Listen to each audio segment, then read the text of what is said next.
हमने टॉपिक लिया है रियल नंबर क्लास 10 का। तो इसमें हमारा पहला कंसेप्ट है, जो भी कोई अगर इवन नंबर है, अगर मान लीजिए कोई भी अगर इवन नंबर है तो वह हमेशा कैसा रहेगा, of the form 2 multiplied by m। तो एक्चुअली जो m है तो m कहाँ तक वेरी होगा, m वेरी होगा where m is equal to 1 हो सकता है, 2 हो सकता है, 3 हो सकता है, ऐसे करते करते करते इन्फिनिटी तक जा सकता है। तो एक्चुअली एवरी जो इवन नंबर रहेगा वो रहेगा of the type 2 multiplied by m। अगर हम ऑड नंबर की बात करते हैं तो ऑड नंबर हमेशा ऑफ द फॉर्म रहता है 2q + 1, वेयर क्या होता है, where q is equal to 0 भी हो सकता है, 1 भी हो सकता है, 2 भी हो सकता है, 3 भी हो सकता है, ऐसे ऐसे करते करते कहाँ तक जाएगा, इन्फिनिटी तक जाएगा। यानी कि अगर हमारे ऑड नंबर देखें तो कैसे आते हैं, 1 आता है, 3 आता है, 5 आता है, 9 फिर 11, ऐसे करते करते बढ़ता रहता है। तो जो भी हमारे ऑड नंबर रहते हैं वो रहते हैं ऑफ द फॉर्म 2q + 1। तीसरा प्रॉब्लम लिया है n² - 1 अगर डिविजिबल बाय 8 है तो हमें बताना है कि n की वैल्यू क्या रहेगी।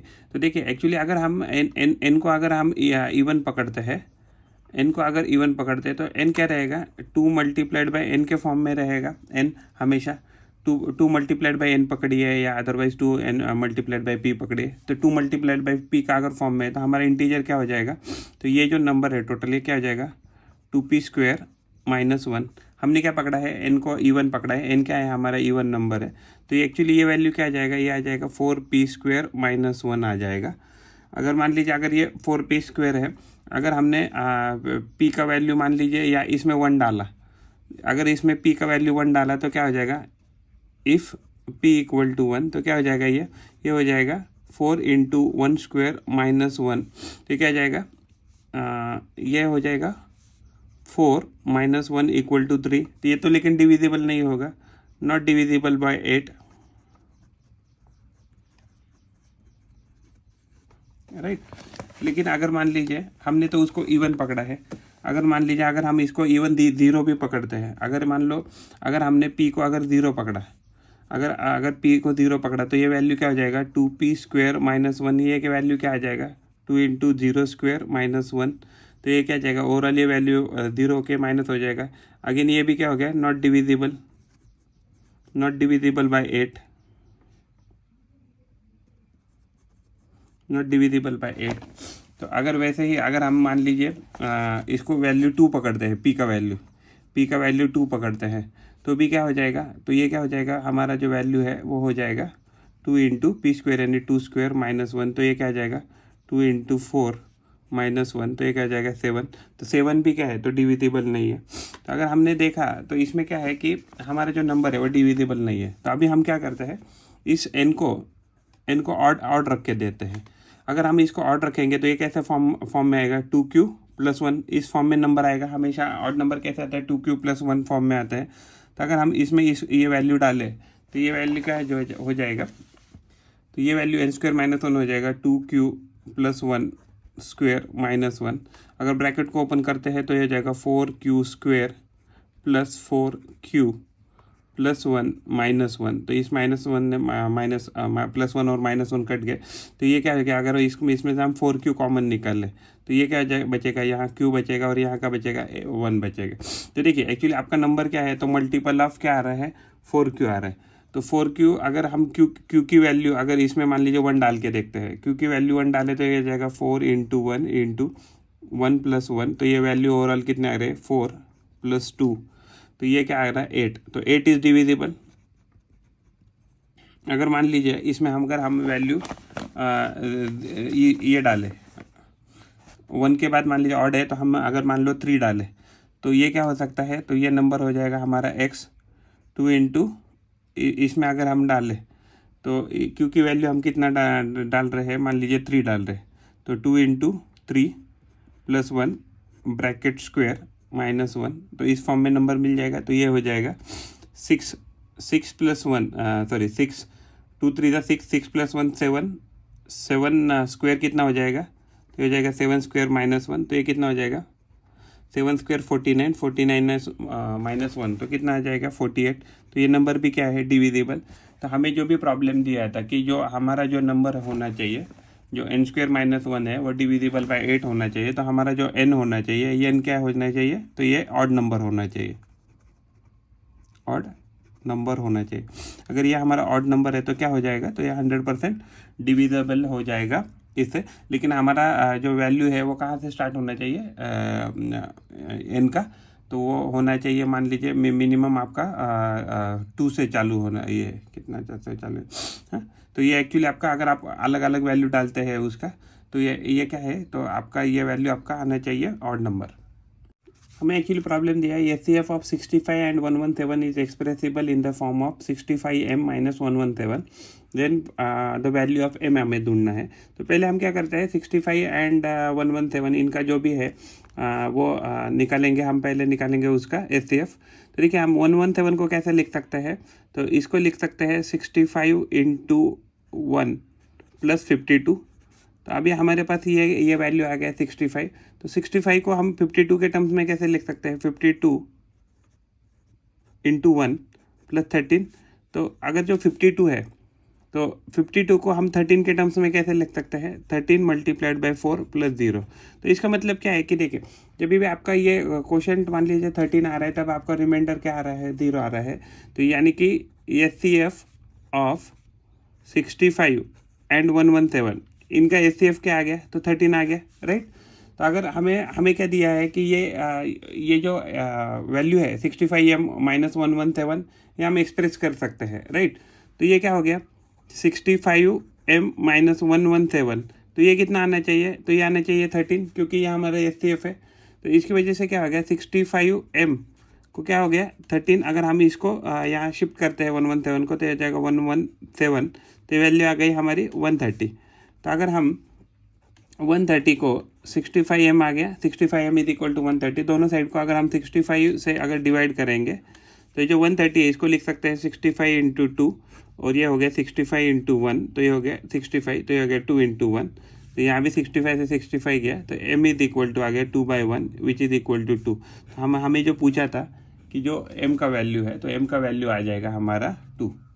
नेक्स्ट प्रॉब्लम लिया है, the largest number which divide 70 and 125 leaving remainder 5 and 8 respectively. तो मान लीजिए कोई तो x नंबर है जो एक्चुअली 70 को डिवाइड कर रहा है, तो यानी कि क्या हो जाएगा 70 माइनस 5, यानी 65 ये नंबर है। तो 65 नंबर को कौन डिवाइड कर रहा है, मैक्सिमम x डिवाइड कर रहा है। अगर वही नंबर अगर हम देखेंगे, तो ये क्या है 125 नंबर है, तो 125 का रिमाइंडर कितना है 8, यानी कि हमें एक्चुअली इनडायरेक्टली दिया है कि x ऐसा नंबर है जो 65 को भी डिवाइड करता है, एंड x ऐसा नंबर है तो 117 को भी डिवाइड करता है।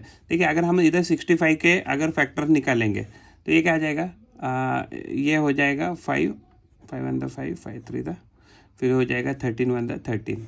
तो एक्चुअली अगर 65 देखें, तो 65 के फैक्टर क्या आ गए, 5 इंटू 13 इंटू 1 आ गए। अगर हम वैसे ही अगर हम 117 के फैक्टर निकालें 117 के, तो ये वैल्यू आ जाएगी,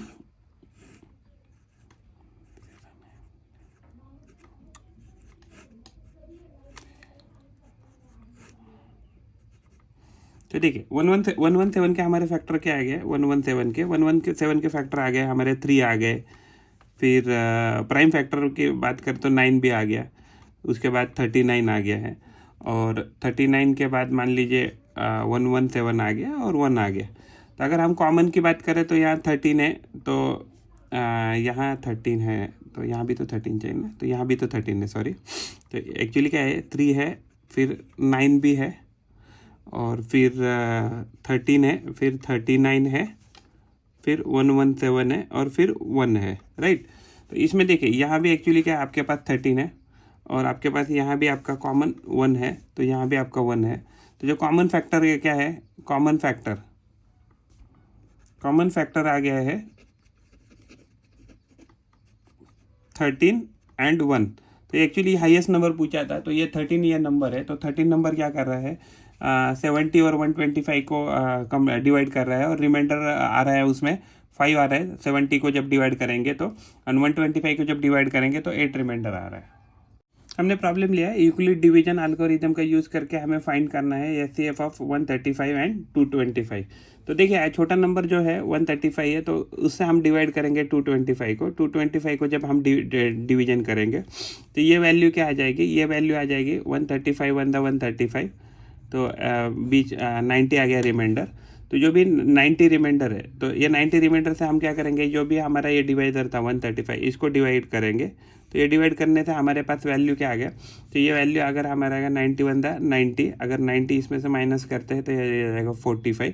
तो ये जो 45 है, तो 45 से हम क्या करेंगे, इस 90 को डिवाइड करेंगे। तो ये हो गया 45 टू द 90, तो रिमाइंडर कितना आ गया 0। तो ठीक है, जब 0 आ गया तो यानी कि ये जो नंबर है डिवाइडर, तो ये क्या होगा, हमारा एचसीएफ हो जाएगा। तो हमारा जो एचसीएफ है किसका, एचसीएफ ऑफ 135 एंड 225, तो ये क्या आ रहा है, तो ये हमारा आ रहा है 45 वैल्यू। हमने प्रॉब्लम लिया है express the number of its product of prime factors. तो हमें नंबर दिया है 140। देखिए अगर हम 140 को प्राइम फैक्टर में डिवाइड करते हैं तो क्या हो जाएगा, ये 2 से डिवाइड करेंगे तो हो जाएगा 70, अगर वापस 2 से करेंगे तो हो जाएगा 35, अगर मान लीजिए अगर 5 से करते हैं तो ये हो जाएगा 7, और 7 से करेंगे तो ये हो जाएगा 1। तो यानी कि अगर हम 140 को अगर प्राइम फैक्टर में डिवाइड करें पहले, तो ये क्या आ जाएगा 2 इंटू 70, राइट।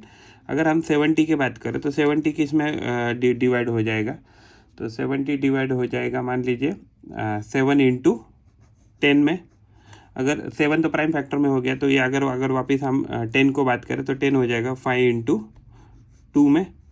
तो यानी कि अगर हम 140 को लिखे तो देखिए पहला फैक्टर क्या है हमारा, सबसे स्मॉल प्राइम फैक्टर में 2, उसके बाद क्या है 5, और उसके बाद क्या है 7। तो एक्चुअली ये प्रोडक्ट है, तो जिसमें हमारा जो नंबर है हम उसको क्या लिख सकते हैं, उसके प्राइम फैक्टर के प्रोडक्ट में लिख सकते हैं। हमें क्या बोला है कि right 156 at its product of prime factor. अगर हम प्राइम फैक्टर करें 156 के तो हो जाएगा 2 इंटू 78 आ जाएगा, फिर इसके बाद ये हो जाएगा 39, हाँ, फिर उसके बाद ये हो जाएगा 13, उसके बाद 13 से ये हो जाएगा ये वैल्यू 1। तो अगर हम 156 की बात करें तो ये पहले क्या हो जाएगा, ये डिवाइड हो जाएगा 2 इंटू 78 में, और फिर 78 की बात करें तो ये 78 हो जाएगा 39 इंटू 2, 39 वापस डिवाइड हो जाएगा 13 और 3 में।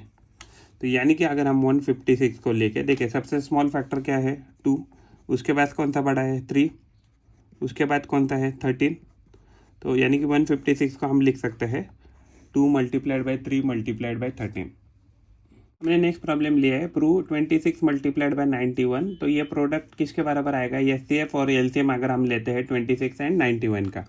तो देख लीजिए अगर हम प्राइम फैक्टर में 26 को लिखेंगे तो ये आ जाएगा 2 मल्टीप्लाइड बाई 13 मल्टीप्लाइड बाई 1। अगर 91 को प्राइम फैक्टर में लिखेंगे तो ये हो जाएगा 7 इंटू 13 इंटू 1। तो इस केस में क्या हो जाएगा, देखिए इनका एचसीएफ कितना आ रहा है, तो एचसीएफ आ रहा है कॉमन 13, तो एचसीएफ आ गया 13। अगर हम एलसीएम की बात करें तो एलसीएम क्या होता है, HCF multiplied by remaining factors. तो अगर रिमेनिंग फैक्टर्स की बात करें तो एचसीएफ तो 13 आ गया, तो यहाँ क्या बचा है, यहाँ बचा 2, यहाँ बचा 1, तो हम यहाँ से 2 लेंगे, और यहाँ से क्या लेंगे, तो लेंगे हम 7 लेंगे।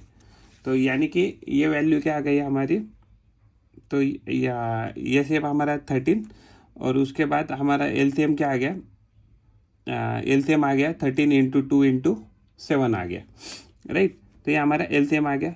देखिए अगर हम 91 मल्टीप्लाइड बाई 26 करते हैं तो ये हो जाएगा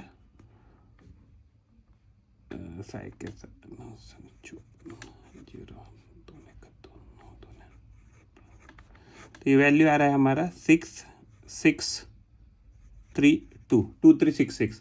देखिए हमारा एलसीएम कितना आ गया है, तो ये हो जाएगा 26 मल्टीप्लाइड बाई 7, राइट। तो ये वैल्यू हो गया 182 आ रहा है। तो ठीक है, हमारे एचसीएफ कितना है, एलसीएम कितना है 182 मल्टीप्लाइड बाय अगर हम 13 करेंगे तो क्या हो जाएगा,